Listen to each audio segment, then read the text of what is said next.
کہ ایک ٹائم تھا ہم ایسے موبائل کرتے تھے تو وہ میرے نوجوانوں آ جاتا تھا ہمارا کہ عمران خان، پھر اسکرول کیا عمران خان. آپ نے کوئی الگوریدم کے ساتھ سیٹلمنٹ ڈالی ہے؟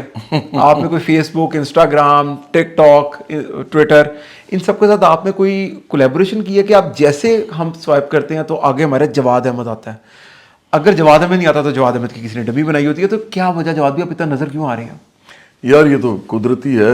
میرا مطلب ہے کہ کوئی ایسا ہو گیا ہے میرے ساتھ معاملہ کہ آگے پیچھے کچھ چیزیں ایسی ہوئیں.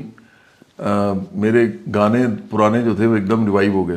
جیسے مہندی گانا میرا ریوائیو ہو گیا. ایک لڑکے نے گایا پاکستان آئیڈل میں تو وہ خود ہی ہٹ ہو گیا اور پاکستان آئیڈل کا سب سے بڑا گانا بن گیا. وہ سٹار بن گیا تھا ماشاء اللہ. اس کے 4 شوز ہیں ابھی، اور مجھے اس نے ایک اسکرین شاٹ پہ اس کے 4 شوز ہیں ابھی فوراً رمضان کے بعد. بہت اچھی بات ہے. دوسرا یہ ہوا کہ پھر ایک اور گانا میرا وہ ادھر چلا، لیکن وہ اتنا بڑا ادھر نہیں ہوا.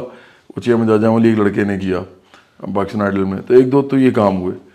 اس کے بعد یہ ہوتا ہے کہ میرے نا کچھ سیاست کے اندر کلپس وائرل ہونا شروع ہو گئے. وہ یہ سارا اکٹھا ہی ہوا ہے ایک دم. پتہ نہیں، مجھے لگتا ہے وہ مجھے یاد آتا ہے ایسے ایسے تو بڑی ایک مطلب مصنوعی سی بات ہے، لیکن ویسے ہی مجھے مزیدار ہے تو بتا رہا ہوں. میں بلیو نہیں کرتا اس پہ. وہ شاہ رخ خان ایک دفعہ وہ پتہ نہیں فلم کے اندر بولتا ہے کہ جب آپ کسی چیز کو بڑی شدت سے پانے کی کوشش کرتے ہیں تو وہ سارا یونیورس آپ کی مدد کرتا ہے. تو وہ میں سوچ رہا ہوں کہ شاید میری بھی کوئی مدد یونیورس کر رہا ہے. مذاق کر رہا ہوں، میں نہیں مانتا اس بات کو. لیکن یہ ہوا یہی ہے کہ 2-4 چیزیں آگے پیچھے ایسی ہوئیں کہ اس کی وجہ سے پھر ایک دم ریوائیو کر